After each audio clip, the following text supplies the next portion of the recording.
Hello नमस्कार and welcome everybody. Welcome to Avalokan IAS. My name is Sudarshan Mishra और आज हम पढ़ेंगे directive principles of the state policy में आगे लिबरल इंटेलेक्चुअल प्रिंसिपल्स और गांधीयन प्रिंसिपल्स के बारे में।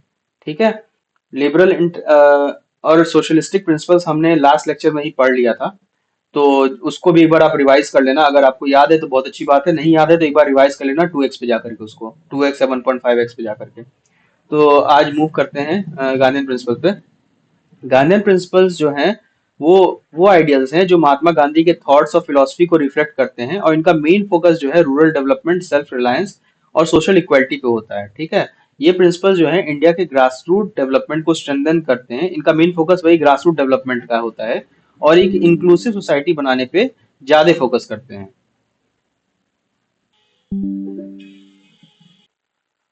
गार्नियर प्रिंसिपल से जो रिलेटेड आर्टिकल्स हैं, आर्टिकल 40 है, 43 है, 43 बी है, 46 है, 47 है, 48 है। ठीक है।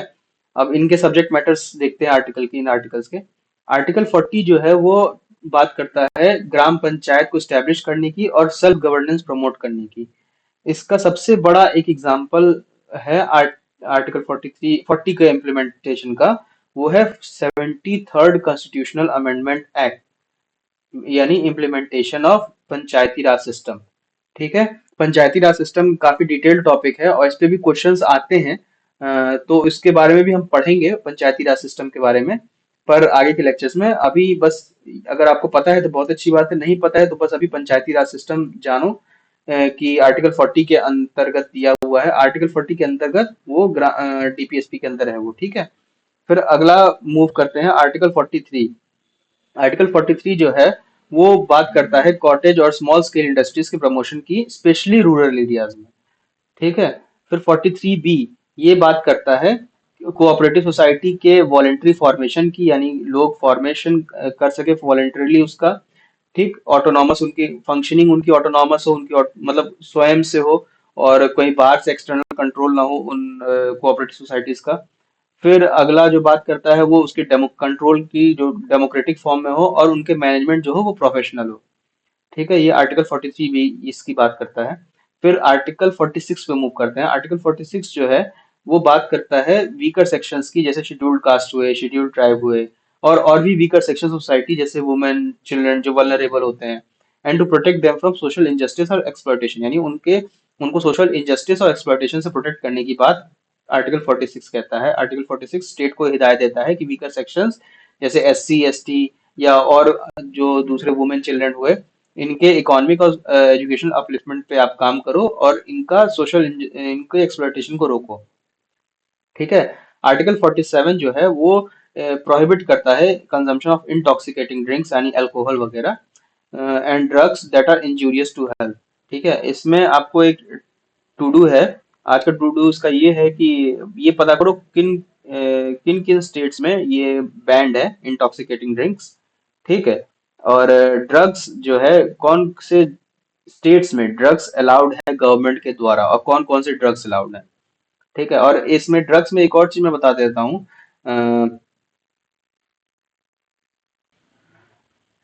गोल्डन क्रिसेंट और गोल्डन ट्रायंगल के बारे में। तो गोल्डन क्रिसेंट और गोल्डन ट्रायंगल किन किन कंट्रीज को कहते हैं, ये आपका टू डू है जानना। ठीक है। और क्यों कहते हैं उनको गोल्डन क्रिसेंट और गोल्डन ट्रायंगल को, गोल्डन ट्रायंगल उन कंट्रीज को क्यों कहते हैं ऐसा। और फिर अब मूव करते हैं हम आर्टिकल 48 पे। आर्टिकल 48 जो है वो बात करता है to prohibit the slaughter of cows, calves and other milch and draught cattle to improve their breeds, यानी ये एग्रीकल्चर और एनिमल हस्बेंड्री को मॉडर्नाइज करने की और उन साथ साथ ट्रेडिशनल वैल्यूज को भी रिस्पेक्ट करने की बात करता है, और ये काउ स्लॉटर जैसे प्रैक्टिसेस को प्रोहिबिट करने की भी बात करता है। कुछ स्टेट्स में बैन भी है काउ स्लॉटर। ठीक है। अब यहाँ गांधी प्रिंसिपल खत्म होता है। अब अगला प्रिंसिपल जो है liberal intellectual principle. Liberal intellectual principle जो है वो मॉडर्न और डेमोक्रेटिक आइडियल्स पे बेस्ड है। इनका मेन फोकस जो होता है वो फंडामेंटल फ्रीडम और इक्वालिटी को इंश्योर करना और एक प्रोग्रेसिव सोसाइटी को बनाना। ठीक है। ये प्रिंसिपल्स जो हैं डेवलपमेंट ओरिएंटेड होते हैं और फॉरवर्ड थिंकिंग और गवर्नेंस को प्रमोट करते हैं। और इनसे रिलेटेड जो आर्टिकल्स हैं वो आर्टिकल 44, 45, 48, 48 ए, 49, 50 और 51। इनके सब्जेक्ट मैटर्स अब देखेंगे हम आगे। आर्टिकल 44 जो है वो सबको पता होगा, जैसे कि यूनिफॉर्म सिविल कोड की बात करता है। ये बहुत ही फेमस आर्टिकल है, ये काफी न्यूज में भी रहता है आर्टिकल 44। ठीक है, ये यूनिफॉर्म सिविल कोड प्रमोट करने की बात करता है। और यूनिफॉर्म सिविल कोड क्या होता है कि एक common set of laws lay down करे रिगार्डलेस ऑफ रिलीजन, यानी उसमें रिलीजन का कोई इंटरफेयर ना हो और वो कॉमन सेट ऑफ लॉज हो सारे सिटीजन्स के लिए, कंट्री के या फिर उस एरिया के। ठीक है, कुछ स्टेट्स में है यूनिफॉर्म सिविल कोड, किन स्टेट्स में है ये पता करके बताओ मुझे, ये आपका अगला टू डू है। कमेंट में बताओ मुझे किन स्टेट में यूनिफॉर्म सिविल कोड है। और एक स्टेट में तो अभी रिसेंटली आज ही 27 जनवरी को ही शायद इम्प्लीमेंट हुआ है। तो इसलिए ये आर्टिकल थोड़ा इंपॉर्टेंट भी हो जाता है, शायद पूछ ले इस बार के प्रीलिम्स में। तो याद रखना आर्टिकल 44 यूनिफॉर्म सिविल कोड की बात करता है। ठीक है, आर्टिकल 45 जो है ये बात करता है to provide early childhood care and education for all children until they complete the age of 6 years, यानी 6 साल के बच्चों के लिए फ्री और कंपल्सरी एजुकेशन इंश्योर करना ये स्टेट का काम होगा। ठीक, इसके बाद जो अगला आर्टिकल है आर्टिकल 48, ये बात करता है organisation of will agriculture and animal husbandry और मॉडर्न एंड साइंटिफिक लाइन्स, यानी आर्टिकल 48 एक गांधीयन प्रिंसिपल में भी है, याद होगा आपको। और आर्टिकल 48 का एक वो वहां पे काउ स्लॉटर के रोकने की बात हुई है, ठीक है, गांधीयन प्रिंसिपल में। और आर्टिकल 48 का जो लिबरल इंटेलेक्चुअल सेक्शन है, प्रिंसिपल है, उसके अंडर में जो है वो एग्रीकल्चर को मॉडर्नाइज करने की बात हुई है साइंटिफिक लाइन्स पे। ठीक है ना, ये याद रखना। तो गांधीयन प्रिंसिपल में भी है और लिबरल इंटेलेक्चुअल प्रिंसिपल में भी है आर्टिकल 48। ठीक है, फिर अगला आर्टिकल जो है article 48A, to protect and improve the environment and to safeguard forest and wildlife, यानी फॉरेस्ट और वाइल्ड लाइफ को सेफगार्ड करने की और एनवायरनमेंट इम्प्रूव करने की बात हुई है इसमें। ठीक, तो अब अगले आर्टिकल को मूव करते हैं।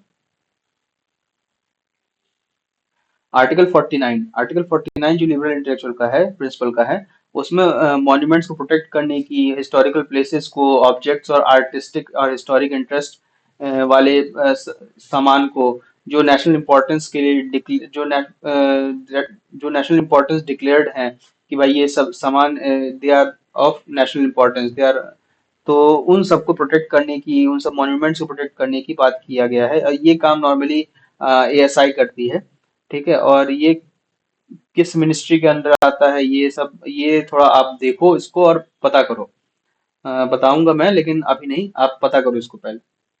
फिर आर्टिकल 50 जो है वो बात करता है to separate judiciary from executive in public service of the state, यानी जुडिशरी का एग्जीक्यूटिव से सेपरेशन की बात आर्टिकल 50 करता है, ये याद रखना, ये क्वेश्चन आ चुका है प्रीलिम्स में एक बार। ठीक है, फिर अगला आर्टिकल है आर्टिकल 51, ये बात करता है इंटरनेशनल पीस की, सिक्योरिटी की और maintaining just and honourable relation between Nations. ठीक, इसको ही उसमें लाने के लिए, इन्फोर्स में लाने के लिए पंचशील का एनफोर्समेंट हुआ था, याद अगर आप लोगों ने हिस्ट्री पढ़ा होगा तो मॉडर्न इंडियन हिस्ट्री में आपको इंडिया के इंडिपेंडेंस के बाद की जो हिस्ट्री है उसमें पंचशील के बारे में दिया हुआ है। ठीक है, तो उसके बारे में पढ़ो थोड़ा। इसमें अगला है to foster respect for international law and treaty obligations. ठीक, to encourage the settlement of international disputes by arbitration, मतलब आर्बिट्रेशन बातचीत करके इंटरनेशनल डिस्प्यूट्स को सेटल डाउन करने की बात कर रहा है। ठीक है, इसमें इंडिया के यूनाइटेड नेशंस के जो एफर्ट्स हैं उसको आप थोड़ा जानो समझो। ठीक, तो यहाँ हमारे लिबरल इंटेलेक्चुअल प्रिंसिपल्स जो हैं वो खत्म होते हैं।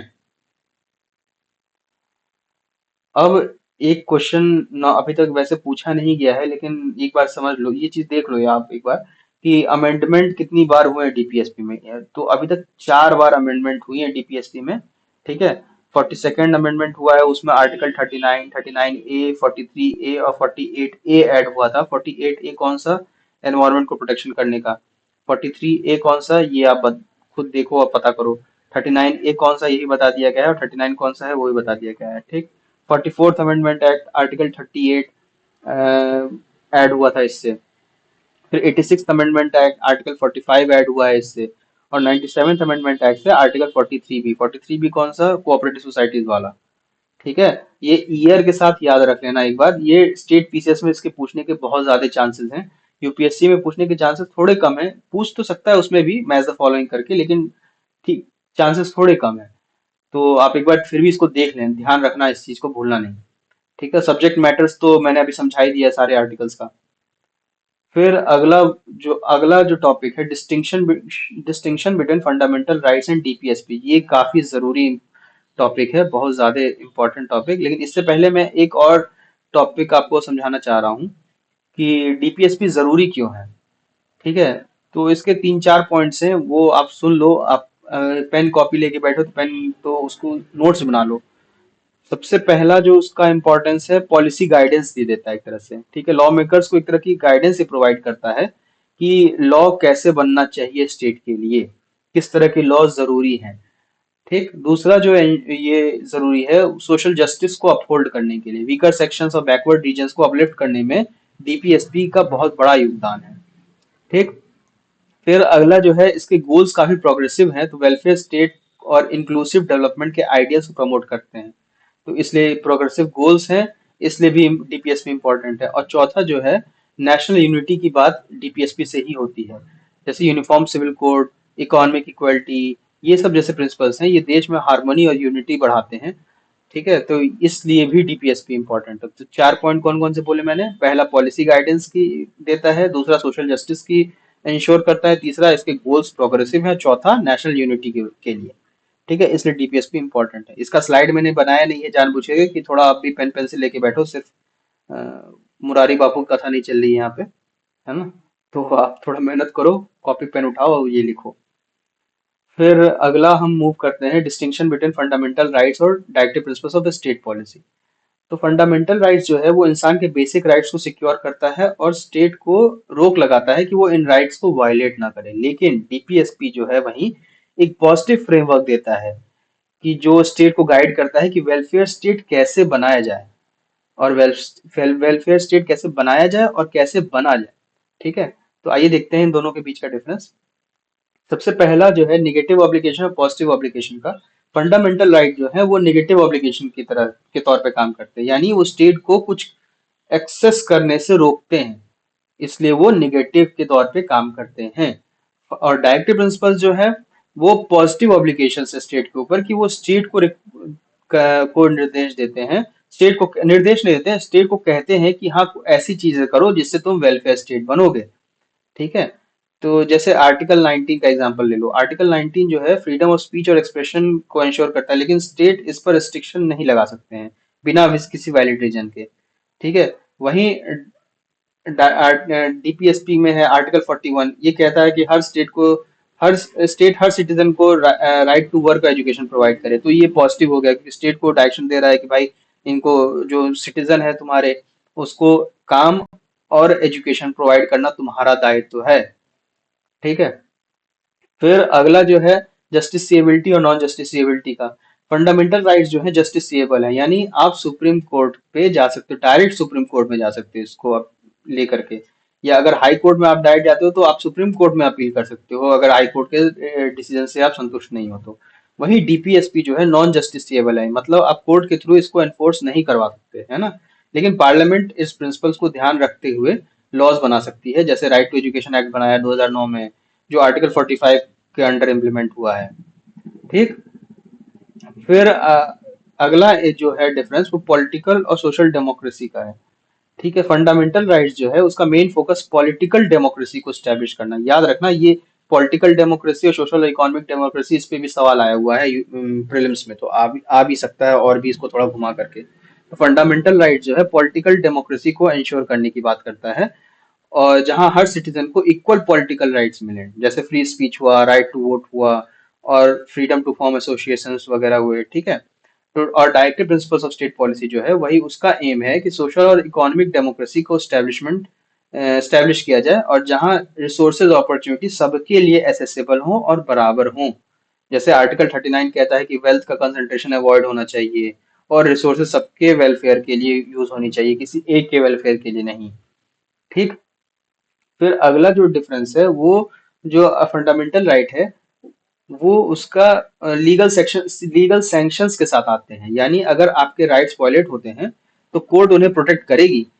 लेकिन वहीं directive principles of state policy का बेस मॉरल और पॉलिटिकल है। स्टेट यहाँ पर ये ऑब्लिगेशन, स्टेट के पास ये ऑब्लिगेशन है कि वो इन प्रिंसिपल्स को ध्यान में रखते हुए पॉलिसीज और लॉज बनाए। ठीक है, जैसे लेबर वेलफेयर स्कीम्स होती हैं, directive principles of state policy पे बेस्ड है वो। ठीक। अगला जो डिफरेंस है वो इंडिविजुअलिस्टिक है। देखो ये जो फंडामेंटल राइट्स है वो इंडिविजुअल के वेलफेयर पे फोकस करता है, तो वो पर्सनल और इंडिविजुअलिस्टिक है इसीलिए।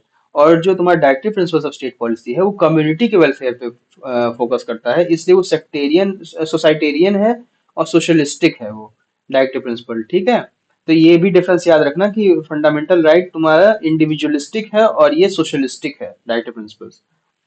फिर अगला जो है ऑटोमेटिक एनफोर्समेंट जो का जो है, ये ऑटोमेटिकली इन्फोर्स होती है फंडामेंटल राइट्स। ठीक, वो कोई अलग से लेजिस्लेशन उसके इम्प्लीमेंटेशन के लिए जरूरी नहीं है, लेकिन directive principles of state policy को इम्प्लीमेंट करने के लिए लेजिस्लेशन की जरूरत पड़ती है। जैसे मिनिमम वेजेस एक्ट 1948 का, ठीक है, आर्टिकल 43 के प्रिंसिपल पे बेस्ड था। ठीक। फिर तुम्हारा अगला जो डिफरेंस है वो हाँ, the courts can declare a law unconstitutional and invalid if it violates any of the fundamental right। अगर कोई fundamental right violate हो रहा है तो कोर्ट जो है उसको अनकॉन्स्टिट्यूशनल, कोई लॉ अगर फंडामेंटल राइट को वायलेट कर रहा है तो कोर्ट उसको उस लॉ को अनकॉन्स्टिट्यूशनल डिक्लेयर कर सकती है। जैसे केशव नंदा भारती केस में सुप्रीम कोर्ट ने फंडामेंटल राइट्स को बेसिक स्ट्रक्चर का पार्ट कहा। ठीक है, और जैसे और उस समय मैंने केशव नंदा भारती केस की कहानी पूरी समझाई थी आपको फंडामेंटल राइट्स की इस समय, तो वो भी एक बार आप जाके देखो। उसके बाद फिर directive principles of state policy का जो है, directive principles of state policy के वायलेशन पे किसी लॉ को अनकॉन्स्टिट्यूशनल नहीं डिक्लेयर कर सकते। अगर कोई लॉ बनाई है पार्लियामेंट ने और या फिर स्टेट गवर्नमेंट ने और वो डीपीएसपी को वायलेट कर रहा है तो उसको अनकॉन्स्टिट्यूशनल डायरेक्टली ऐसे नहीं डिक्लेयर कर सकते। लेकिन अगर लॉ डीपीएसपी को इम्प्लीमेंट करने के लिए बनाया गया है तो कोर्ट्स उस लॉ को वैलिड डिक्लेयर कर सकते हैं, भले ही वो किसी फंडामेंटल राइट्स के कॉन्फ्लिक्ट में आ रहा हो। जैसे जमींदारी एबॉलिशन एक्ट जो है डीपीएसपी के अंडर बनाए गए थे और इन्हें कोर्ट ने अपहोल्ड किया था, जबकि जमींदारी एक्ट उसमें फंडामेंटल राइट्स, पहले जब फंडामेंटल राइट्स पढ़ा मैंने बताया था ना, इनिशियली 7 फंडामेंटल राइट्स हुए थे, तो उस समय जमींदारी एबॉलिशन लॉ जो था वो डीपीएसपी के अंडर बनाया गया था और इसीलिए कोर्ट ने उसे उस समय अपहोल्ड किया, भले वो उस समय के फंडामेंटल राइट को वायलेट कर रहा था। बाद में उस जो राइट टू प्रॉपर्टी है उसको हटा करके लीगल राइट बना दिया गया, कॉन्स्टिट्यूशनल राइट या लीगल राइट कह लो। ठीक है, तो अब इसके साथ डिस्टिंक्शन खत्म होता है। ये डिस्टिंक्शन आप एक बार देखो, 2-3 बार देखो, और ना समझ में आए तो फिर कमेंट में लिखना या फिर वीडियो दोबारा देखना। अगर फिर भी ना समझ में आए तो फिर कमेंट में लिखना कि कौन सा पोर्शन नहीं समझ में आया है, मैं समझा दूंगा एक बार फिर से दोबारा वीडियो बना करके, या जैसे भी संभव होगा। ठीक है, तो अब मूव करते हैं अगले कुछ क्वेश्चंस पे, फंडा जो पीवाईक्यूज पे। तो देखो अब एक और चीज बताना चाहता हूँ मैं आप लोगों को कि पिछले 10 सालों में डीपीएसपी से कम तकरीबन 20 से ऊपर सवाल आए हैं, मतलब ऑन एन एवरेज हर साल 2 सवाल आते हैं। तो और कुछ सवाल मैं आपको यहाँ दिखा रहा हूँ, कुछ आप मेहनत करिए। ठीक है, तो इसीलिए आप ये जरा देख लीजिए कि कितना जरूरी है ये डीपीएसपी, तो इसीलिए ध्यान से इसको पढ़िए और थोड़ा ज्यादा ध्यान से ही पढ़िएगा, ताकि इससे जो क्वेश्चन आए वो गलत ना हो, क्योंकि लो हैंगिंग फ्रूट है, ये गलत हो जाएगा तो फिर मतलब बहुत अफसोस होगा। सबसे पहला question, under the Indian constitution concentration of wealth violates क्या? Right to equality, right to principles of the state policy, right to freedom, concept of welfare. Pause करो वीडियो को और इसका आंसर लिखो, तो कमेंट में लिख करके दो इसका आंसर। लिख दिया? चलो ठीक है। अगला क्वेश्चन पे मूव करते हैं। इन India separation of judiciary from executive is joined by. इसको भी पॉज करो और तुरंत इसका आंसर लिख करके दो। क्वेश्चन नंबर लिख देना, 1 2 3 4, कौन सा क्वेश्चन का आंसर कर रहे हो। ठीक है, अब आगे की मूव करते हैं। अगला क्वेश्चन है, with reference to provisions contained in part 4 of the constitution of India which of the following statements is are correct. देखो यहाँ लिखा हुआ है part 4 of the constitution of India, लेकिन ये नहीं दिया directive principles of the state policy. तो ये भी आपको पता रहना चाहिए कि directive principles of state policy किस पार्ट में मेंशन्ड है, फंडामेंटल राइट किस पार्ट में मेंशन्ड है। ठीक है, पार्ट 1 में क्या मेंशन्ड है, पार्ट 2 में क्या मेंशन्ड है, पार्ट 5 में क्या मेंशन्ड है। तो जितने पार्ट्स है कॉन्स्टिट्यूशन को वो भी एक बार आप सरसरी निगाह से देख लो, और मेनली नॉर्मली पहले से 5 पार्ट तक ही नॉर्मली आपको याद रहना चाहिए, एकदम रट्टा रहना चाहिए। बाकी चीजें तो उतना नहीं भी ध्यान रहेगा तो काम चल जाएगा, लेकिन 5 पार्ट तक तो आपको पूरा रट्टा रहना ही चाहिए। ठीक है। हाँ, तो स्टेटमेंट पढ़ता हूँ मैं। They shall be enforceable by court, they shall not be enforceable by any court, the principles laid down in this part are to influence the making of laws by state. इसको भी video pause करो और इसका answer दो। Select the correct answer. इन सब कौन सा होगा, ए बी सी डी, इसका आंसर बताओ। बता दिया। आगे बढ़ते हैं। तो बस यही 3 क्वेश्चंस थे आपके प्रीवियस ईयर क्वेश्चंस के लिए। और बाकी एक्सरसाइज प्रीवियस ईयर क्वेश्चन का हमारी वीडियो चलती है, वीडियो सीरीज, उसमें भी आप देख सकते हो या खुद भी मेहनत करो। आप उसको भी देख लो, उसमें आपको समझ में आ जाएगा अच्छे से कि कैसे क्वेश्चन को अटेम्प्ट करना है, कैसे क्वेश्चन को इटरेशंस कैसे उसमें करने हैं, कैसे पढ़ना है, क्या समझना है, चीजें सबको बहुत अच्छे समझाई हुई हैं उसमें। ठीक है। और इसके आंसर्स आप सब लोग कमेंट में लिखो। और ठीक है ना, अब मैं इसका आंसर बोल देता हूँ। Under the Indian constitution concentration of wealth violates क्या, directive principle of the state policy. In India separation of judiciary from executive is enjoined by क्या, directive principles of the state policy. और ये बताया था मैंने कौन सा आर्टिकल, आर्टिकल भी देख याद रखना। ठीक है। With reference to provision contain in part 4, they shall be enforceable by court ना। अभी तो मैंने बताया था कितनी बार कि नहीं, वो एनफोर्सेबल है ही नहीं कोर्ट से, तो पहला स्टेटमेंट तो गलत हो गया, तो ये गया। ये गया, बचे कौन सा ऑप्शन अपने पास, ऑप्शन 2 बचा और ऑप्शन बी और डी बचा। तो दूसरा तो पक्का सही है। और फिर तीसरा, दूसरा पक्का सही है, तो दूसरे को छोड़ो, पढ़ने की जरूरत नहीं है, तीसरे में से आओ। The principle laid down in this part are to influence the making of laws by the state. ठीक है, ये स्टेटमेंट सही है। तो तीसरा स्टेटमेंट भी सही है। तो ये कट गया, बचा ये। ठीक है, तो ऐसे अटेम्प्ट करते हैं क्वेश्चन को। दूसरा पढ़ने की जरूरत नहीं है, ऐसे टाइम बच जाएगा आपका, इससे एक क्वेश्चन आप एक क्वेश्चन ज्यादा पढ़ पाओगे। ठीक है, टाइम ऐसे बचाते पेपर अटेम्प्ट करते समय और ऐसे क्वेश्चन सॉल्व करते हैं। ठीक। तो यही क्लास एंड करते हैं, डीपीएसपी यहाँ आपका खत्म हो जाता है। अगला टॉपिक देखते हैं क्या शुरू करेंगे हम, अभी नहीं बताएंगे, वो एक तरह सरप्राइज है आपके लिए। ठीक। और जितना पढ़ाया है उतना पढ़ते जाओ, जितना और उसका रिवीजन करते जाओ। नया पढ़ना यूपीएससी में नया पढ़ना जरूरी नहीं है, जितना जरूरी पुराना पढ़ा हुआ याद रहना जरूरी है। ठीक है, तो पुराना पढ़ा हुआ रिवीजन करते जाओ, याद रखो, तो ही कोई हेल्प होगी, वरना कितना भी नया पढ़ते जाओगे, ये अथाह सागर है, पढ़ते ही चले जाओगे, कुछ पता नहीं चलेगा कहाँ डूब गए। इसीलिए ध्यान से। तब तक के लिए नमस्कार, जय हिंद।